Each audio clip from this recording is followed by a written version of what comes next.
Welcome back to another episode of Lost in the Farmer's Market Garden Shorts, and this is the holiday edition, sort of. This is episode 3 of the holiday edition, I might add. Now today's subject is this massive, plant right here. I jokingly call this thing Big Mother, because it is the single largest potted plant I have at the moment. Even the giant aloe vera, which needed a little help this year and got broken up into several plants, isn't that big. However, this giant, wispy, weird-looking thing that almost looks like a Scotch broom is actually a member of the Euphorbia family. Now we're going to talk about that for a sec. Its most common name is Pencil Cactus, because obviously the stems kind of look like pencils, and the new stems are yellow, as you can see. And so they kind of look like yellow number 2 pencils. That's an understandable common name, I'd say. But anyway, and yes, we're still in the living room. I'm just showing a different angle. And go for the win. But anyway, the scientific name for this plant is Euphorbia tirucali, and this particular variety is called fire sticks because the pencils, quote unquote, can be bright orange like they're on fire when they come out if they're exposed to too much light after emergence, which is really cool. Though, it's never happened with this specimen. Now, I bought this specimen in a little tiny pot from, I want to say it was either Lowe's or Home Depot years ago. And it's been with me for at least a decade at this point, I think. And obviously, you can see what a decade will get you. I mean, look at the size of those central stems. Look at that. That is easily a 1 inch or 3/4 of an inch diameter central stem. All grown from a tiny little pot that was maybe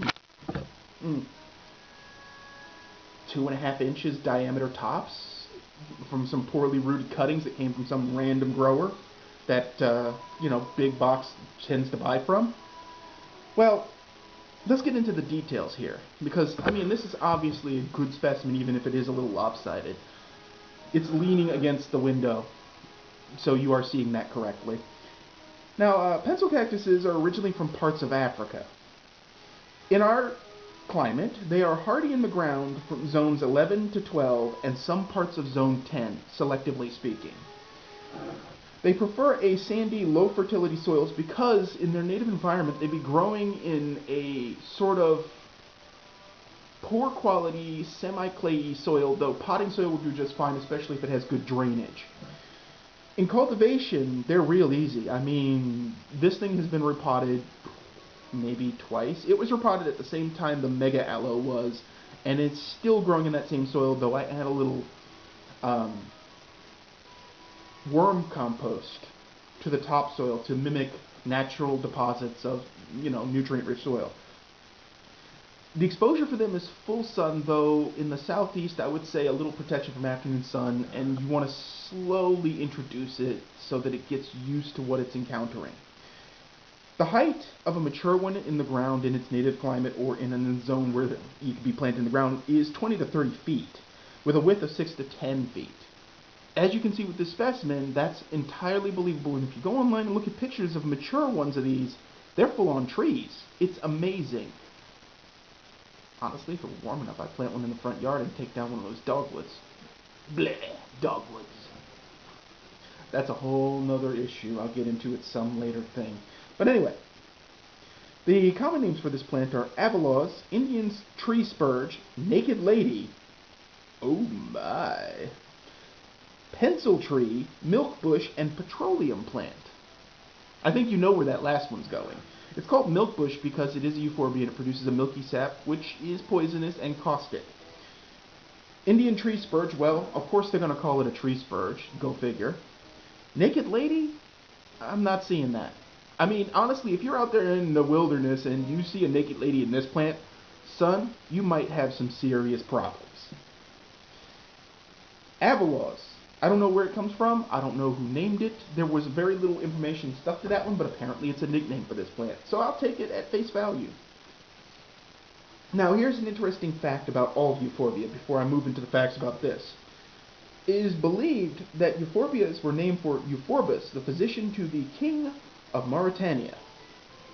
Whether or not that's true, it's still kind of a cool thing to think that a physician got a plant named after him. And considering Eupatorium is named after a king of, I want to say Mycenae, ancient Greece, not all that unbelievable.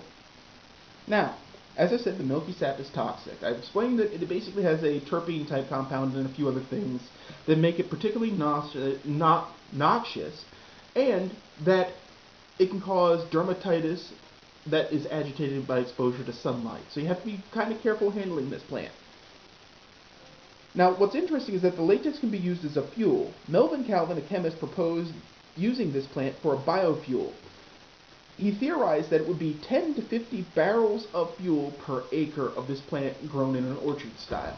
Now, imagine that replacing fracking, which I still think is the most aptly named process I've ever heard of.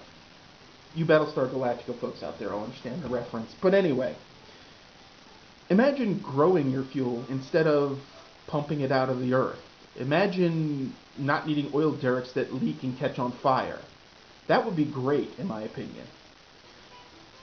But, of course, we're eventually going to have to go to living fuel sources eventually. It's only a matter of time till it's forced. Now,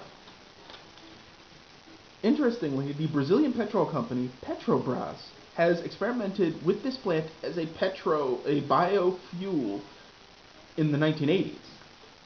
Now, from what I understand, their experiments were inconclusive, but it's more than 20 years later.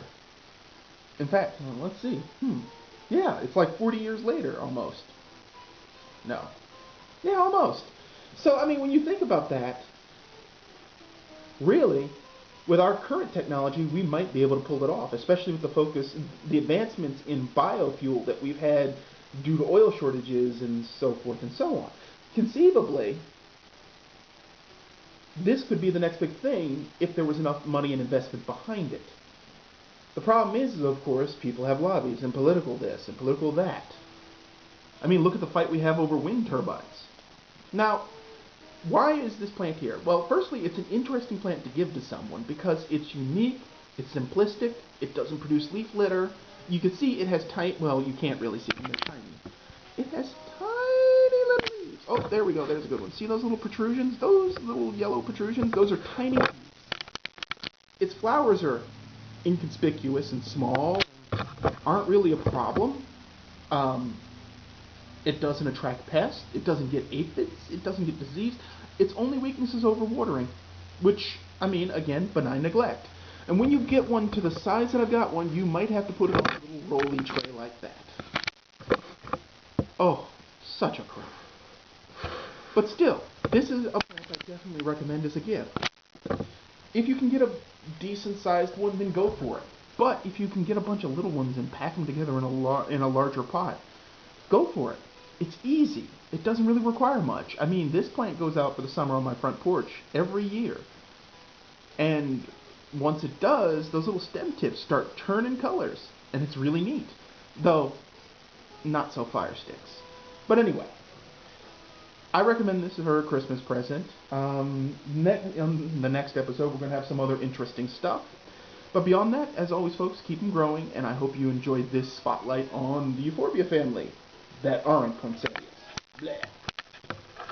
As always, folks, keep them growing.